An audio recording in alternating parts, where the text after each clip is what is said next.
NEET rank വന്നു കഴിഞ്ഞു, കുറച്ചധികം ടൈമായി. ഇനി എന്തൊക്കെയാണ് ചെയ്യേണ്ടത്? പ്രൊസീജിയേഴ്സ് എന്തൊക്കെയാണ്?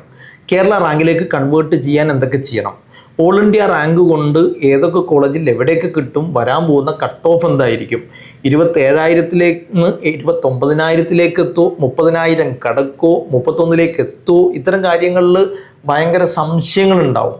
എന്തായിരിക്കും നമ്മുടെ സാധ്യതകൾ എന്നതിനെക്കുറിച്ച്. അതോടൊപ്പം ഈ MBBS അല്ലെങ്കിൽ വേറെ എന്തൊക്കെ ഓപ്ഷനുണ്ട്? BDS പോയിട്ട് എന്താണ് കാര്യം? BDSൻ്റെ ഹയർ ഓപ്ഷൻ എന്താണ്? അഗ്രികൾച്ചറും ഫിഷറീസും വെറ്റിനറിയും ഫോറസ്ട്രിയും റിലേറ്റീവ്ലി കമ്പാരിറ്റീവ്ലി എന്തൊക്കെ ഓപ്പർച്യൂണിറ്റീസാണ് പ്രൊവൈഡ് ചെയ്യുന്നത്? അതെടുക്കണോ? BDS എടുക്കണോ? ദെൻ MBBS പഠിക്കുന്നതിനേക്കാൾ നല്ലത് BDS പഠിക്കുന്നതാണോ?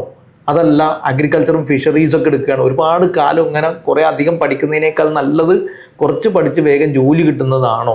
ഇനി ഒരു 5-6 കൊല്ലമൊക്കെ കഴിയുമ്പോഴത്തേക്കും MBBSൻ്റെ ഡിമാൻഡൊക്കെ കുറയില്ലേ? അങ്ങനെയാണെങ്കിൽ അതിനേക്കാൾ നല്ലത് വെറ്റിനറി അല്ലേ? അതോ എൻജിനീയറിങ് കയ്യിലുള്ളത് വിടാതെ എൻജിനീയറിങ്ങിൽ നിന്നിട്ട് മെഡിസിൻ ഒഴിവാക്കണോ? ഇങ്ങനെ ഒരുപാട് കാര്യങ്ങൾ ചർച്ച ചെയ്യാനുണ്ടാവും.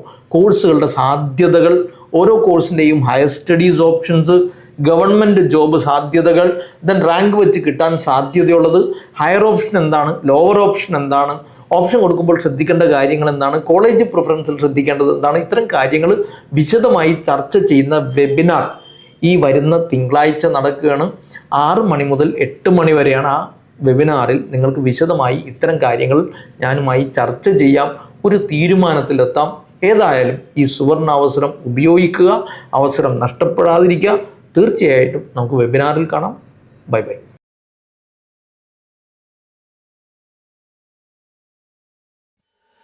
Career Guru, molding your future.